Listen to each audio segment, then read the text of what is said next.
Ini saran dari Leonardo da Vinci. Hidupmu butuh keaktifan. Jangan malas. Telah lama aku perhatikan, ternyata orang-orang sukses itu jarang yang hanya duduk dan pasrah atas apa yang terjadi pada diri mereka. Mereka keluar dan mengalami banyak hal. Jadi ini dalil untuk jangan malas. Banyak yang tanya ke saya, Pak, caranya biar tidak malas itu gimana? Ya jangan malas. Tidak ada caranya, pokoknya jangan malas saja. Kalau kamu merasa, wah saya ini malas, ya sudah bangkitlah. Paksa dirimu untuk bangkit, cuma itu. Dan biasakan untuk beraktivitas, cuma itu. Karena manusia itu hidup dengan apa yang dia biasakan. Kalau kamu biasa santai-santai, kongko-kongko, enak-enakan, ndak ngapa-ngapain, ya kamu akan terbiasa dengan itu. Maka satu-satunya jalan keluar dari zonamu, aktiflah. Jadi kuncinya itu. Katanya Leonardo kan, saya sudah cek sendiri, semua orang sukses itu ndak ada yang dengan diam dan pasrah. Sukses di bidang apapun, sukses di bidang apapun. Tapi saya suksesnya ingin di bidang sufi ya Pak, yang pasrah, rela misalnya. Iya. Loh, mbok anggap sufi-sufi itu terus diam saja? Tidak. Mereka mengejar Tuhannya, mengejar anugerahnya, mengejar ridhonya. Oh, mereka justru tidak tidur siang hari, malam hari, isinya ibadah. Tidak ada yang kok males-malesan itu, tidak ada. Jadi kamu cita-citamu apa saja, tidak akan sukses kalau kamu hanya duduk dan pasrah. Tapi sekarang bisa loh Pak, jualan, pegang HP sambil duduk-duduk. Iyalah, tapi ya tetap nggak bisa diam saja. Jadi rumus pertama itu, kamu harus aktif. Dan rumus keaktifan itu kalau di Islam kan jangan dibayangkan kayak 1 tambah 1 2. Keaktifan itu upaya kita bergerak, tidak usah dipikir hasilnya. Kadang-kadang karena mikir hasil ini kan terus kita jadi pesimis. Alah Pak, saya kejar kayak gimana pun yo tidak mungkin kelihatannya kan terus itu. Karena kamu bergantung pada amalmu, bergantung pada tindakan. Jangan, bergantungnya pada Allah. Kamu bekerja, kamu beraktivitas, kamu bertindak, itu ya karena sunatullahmu sebagai manusia. Hasilnya apa, itu urusannya Allah, tidak usah kamu pikir. Jadi jangan salah identifikasi. Tugasmu cuma bergerak. Sering saya ilustrasikan ceritanya Nabi Ismail dan ibunya itu. Jadi kan ketika Nabi Ismail bayi ditinggal berdua di Mekah, susah nyari air, lari-lari Safa Marwa bolak-balik 7 kali. Akhirnya dapat air dari kakinya Ismail yang menjejak tanah. Mbok ya dia jejak sejak tadi, biar segera keluar. Loh, itu rahasianya Allah. Cara kerjanya memang begitu. Kalau pakai matematika, lari bolak-balik 7 kali tadi, ketemu airnya ya hasil lari ini tadi. Entah di sudut yang mana dari Safa dan Marwa terus nemu, ini air, kan gitu logika matematikanya. Tapi hidup tidak begitu. Kita kerjanya ini malah hasilnya keluar dari situ. Ini logika kerja dan hasil. Makanya sudahlah, pokoknya kamu aktif saja, kerja saja, tidak usah mikir dapat apa. Kalau kamu mikir target, kadang-kadang hasilnya malah kecewa. Pastikan yang kamu lakukan baik, bermanfaat, produktif. Nanti selanjutnya Allah dan sunatullahnya yang bekerja. Oke, itu kalimat selanjutnya konotasinya sama. Aku pernah terkesan dengan pentingnya tindakan. Ternyata tahu saja tidak cukup, kita harus menjalankan. Ingin saja tidak cukup, kita harus melakukan. Tadi kan di depan diwanti-wanti harus berani bermimpi, harus berani berharap. Cuma mimpi dan harapan saja ya ndak cukup. Kalau kamu hanya mimpi dan berharap ya ndak ada aktivitasnya, ya ndak akan tadi mimpi jadi kenyataan. Untuk membuat mimpi jadi kenyataan, kamu harus bangun. Meskipun tadi awalnya mimpi, ya memang semuanya diawali dari mimpi. Tapi jangan mimpi terus. Jangan kok, Pak, hidup ini kan diawali dari mimpi. Nah, saya makanya pingin tidur lagi misalnya. Oh ya enggak begitu. Nanti kamu bolak-balik tidur alasannya pingin mimpi.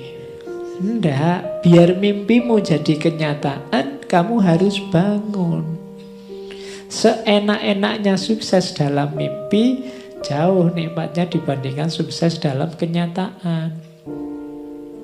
Gitu loh. Kalau kamu hanya membayang-bayangkan dia, memimpi-mimpikan dia, tidak luar biasa. Nikmatmu hanya nikmat dalam khayalan. Kalau ingin seneng beneran, ya kamu tembak beneran. Di logika sederhananya kan begitu. Jangan cuma membayangkan. Nanti diduli orang lain kamu bikin puisi.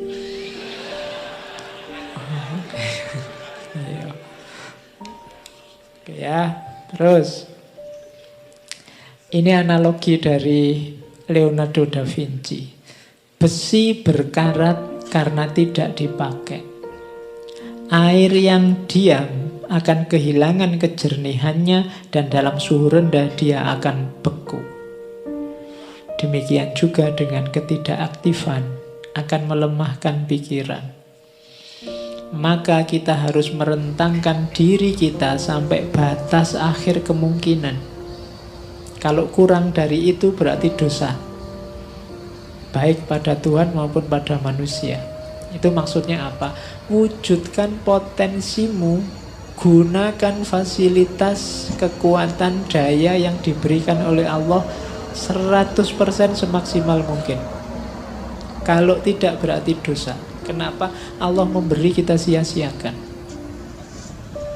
Allah memberimu mata, memberimu akal, memberimu tenaga, kekuatan, telinga. Semuanya ini kan fasilitas dari Allah. Manfaatkan semaksimal mungkin untuk kebaikan, cita-cita, kebenaran, cita-cita, keindahan yang kamu miliki.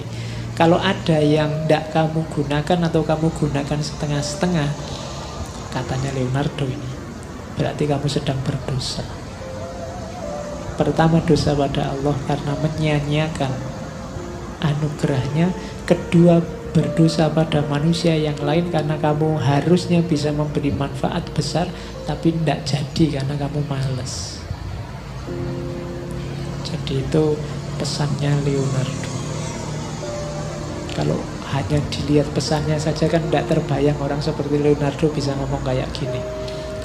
Kamu ngertinya kan cuma lukisan-lukisan dan inovasi-inovasinya. Tapi tidak akan lahir orang sebesar itu kalau tidak punya filosofi hidup yang hebat.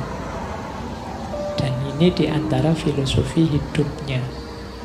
Jangan jadi kayak besi yang diam, karena sedahsyat apapun, sekuat apapun besi, kalau dia diam, maka dia akan berkarat.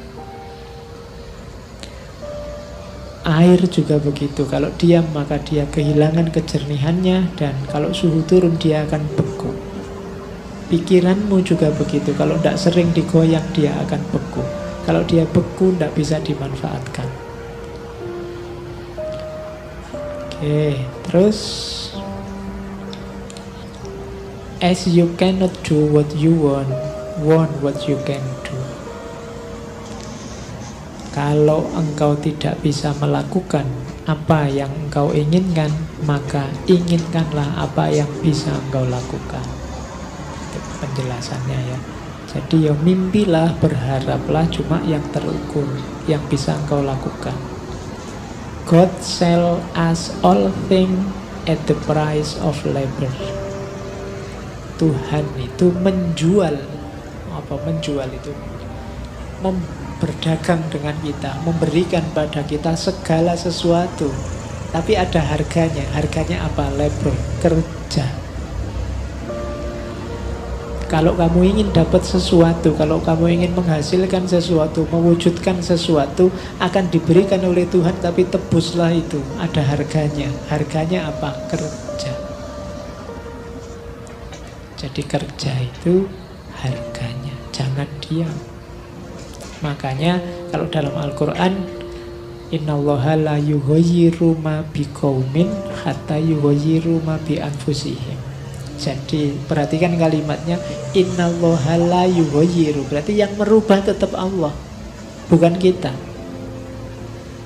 Kapan Allah merubah? Kalau kita yughayyiru, kalau kita bergerak, berusaha mengubah, nanti Allah akan datang mengubah. Tapi kalau kita diam saja, Allah tidak akan mengubah. Jadi perubahan terjadi karena anugerah Allah. Tapi kapan anugerah Allah datang? Kalau kita beraktivitas, kalau kita berusaha, bekerja untuk mengubah. God sell us all things in the cost of labor. In the price of labor. Oke, terus. Nah, kalau ini agak spiritual. Once you have tasted flight, you will forever walk the earth with your eyes turned skyward. For there you have been, and there you will always long to return. Begitu engkau tahu rasanya terbang, selamanya engkau akan berjalan di muka bumi dengan mata menatap langit. Karena engkau pernah di sana, dan kesanalah engkau akan selalu rindu untuk kembali. Jadi ini dimensi spiritual, dimensi rohaniah manusia. Jadi kalau kita pernah mulia, kalau jiwa kita ngerti indahnya dunia level tinggi, maka hidup kita akan berkiblat ke sana. Itu kalau pakai bahasa sufi, kalau kita bisa menemukan nikmatnya, asyiknya, dekat dengan yang tinggi-tinggi, maka dunia bawah tidak akan ada artinya. Kalau hanya kenikmatan fisik yang kita kenal, ya kiblat kita akan ke situ-situ saja. Tapi kalau kiblat kita lebih tinggi dari itu, lebih dahsyat dari itu, biasanya ya itu yang akan jadi tumpuan perhatian kita. Jadi hubungannya dengan mimpi tadi. Mimpimu setinggi apa? Itu biasanya sejauh pengalamanmu. Anak kecil yang belum mengalami apa-apa, mimpinya mungkin hal yang rendah. Pingin punya mesin yang bisa mengeluarkan permen terus misalnya. Pingin punya, itu kan karena dunianya itu. Makanya coba lihat Doraemon itu, bisa keluar mesin macam-macam. Tapi kan yang diminta yang sesuai kebutuhan anak kecil sebesar Doraemon. Coba kalau kamu yang punya Doraemon, wah bahaya. Yang kamu minta mesti yang aneh-aneh. Kenapa bisa beda? Level dunia yang pernah kamu alami, dunia idealmu hanya selevel itu. Gitu loh. Kalau kamu ngerti dunia level sangat tinggi, kalau itu kan skywalk, dunia atas. Kalau dalam dunia sufi mungkin ya, kalau kamu ngerti indahnya dunia dekat dengan Allah, mungkin mesinnya Doraemon kamu minta, aku minta alat yang bisa dekat sama Allah terus. Tapi kan tidak mungkin begitu. Karena yang punya Doraemon anak kecil, yang diminta level anak SD. Meskipun harusnya Doraemon sudah punya cucu, karena dia umurnya kan, Nobita itu mulai zaman saya kecil, dia sudah kecil. Apalagi sekarang. Kayak jadi mimpinya orang biasanya sejauh pengalamannya dia. Kalau dia mengalami dunia level tinggi, maka itu yang akan dia kejar. Tapi kalau hanya dunia level rendah yang pernah dia alami, ya mimpinya tidak akan jauh-jauh dari itu. Itu kayak ceritanya Khalil Gibran tentang perdebatan antara pohon kelapa dan rumput. Jadi satu ketika rumput ini mengejek pohon kelapa, ngapain kamu tinggi-tinggi? Kalau ada angin besar kamu akan roboh, patah, jatuh. Mbok kayak aku ini, di bawah saja enak. Ada angin, ada gempa, ada anu, aman, aku ndak roboh-roboh, aku cuma kucil terus lentur. Tapi katanya pohon kelapa, ndak, kamu di bawah ya, yang bisa kamu lihat hanya dunia kecil sekelilingmu saja. Meskipun resikonya ya juga kecil. Aku tinggi, resikoku besar, tapi aku bisa melihat dunia lebih luas dibandingkan dirimu. Ya memang beresiko, mungkin ada angin, ada gempa, ada apa, aku akan roboh mati. Tapi aku sudah tahu dunia yang lebih luas dan lebih indah. Sementara engkau mungkin umurmu panjang, tapi ngertimu hanya itu-itu saja. Nah itu kamu cari di buku-bukunya Khalil Gibran ada. Oke, terus nah ini kamu ingat-ingat ya. Tipuan paling besar yang dialami oleh manusia itu bukan karena ditipu orang lain, tapi karena ditipu oleh pandangannya sendiri. Banyak orang yang tertipu, terjebak oleh pandangannya sendiri. Biasanya kecenderungannya orang itu kalau merasa menemukan kebenaran, merasa cocok dengan satu pandangan, terus dia berhenti di situ. Tidak sadar bahwa pandangan kebenaran yang dia temukan itu ada konteksnya, ada ruangnya, ada waktunya. Mungkin tidak selamanya benar atau tidak di semua tempat benar. Tapi banyak orang yang menganggap pandangannya selalu benar kapanpun dan dimanapun. Akhirnya apa? Dia tertipu oleh pandangannya sendiri. Jadi ya hidupnya akan susah karena pandangannya sendiri. Jadi coba kamu cek ya dalam hidupmu, mungkin kebenaran-kebenaran, wawasan-wawasan, pemahaman-pemahaman yang kamu miliki, jangan-jangan itu yang membuat hidupmu susah. Jadi kamu tertipu oleh pandanganmu sendiri tentang kebenaran. Mungkin kamu menganggap A ini benar, tapi terus situasi berubah sehingga tidak relevan. Tapi kamu tetap mempertahankan A ini karena kamu anggap sekali benar tetap benar kapanpun dan dimanapun. Akhirnya hidupmu susah karena tidak nyambung dengan kenyataan. Jadi tipuan paling besar yang diderita manusia adalah dari pandangannya sendiri. Maka sering-sering istighfar. Kamu ternyata yang banyak menyusahkanmu itu tidak dari luar dirimu, tapi dirimu sendiri. Engkau sendiri yang menyusahkan dirimu sendiri. Maka hati-hatilah dengan pandanganmu, perspektifmu, pemahamanmu. Terus kalau ini tidak perlu saya jelaskan ya, pengalaman adalah penuntun terbaik dibandingkan kata orang. Secanggih apapun kata orang, dia akan kalah oleh pengalaman.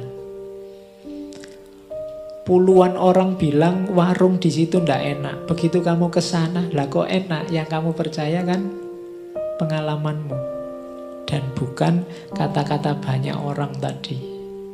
Ilustrasinya begitu. Jadi pengalaman adalah penuntun terbaik dibandingkan kata orang. Wisdom is the daughter of experience. Kebijaksanaan adalah anak dari pengalaman. Nggak usah tanya bapaknya siapa. Ya bapaknya ya dirimu. Yang punya akal, pikiran, dan pengalaman. Anaknya namanya kebijaksanaan.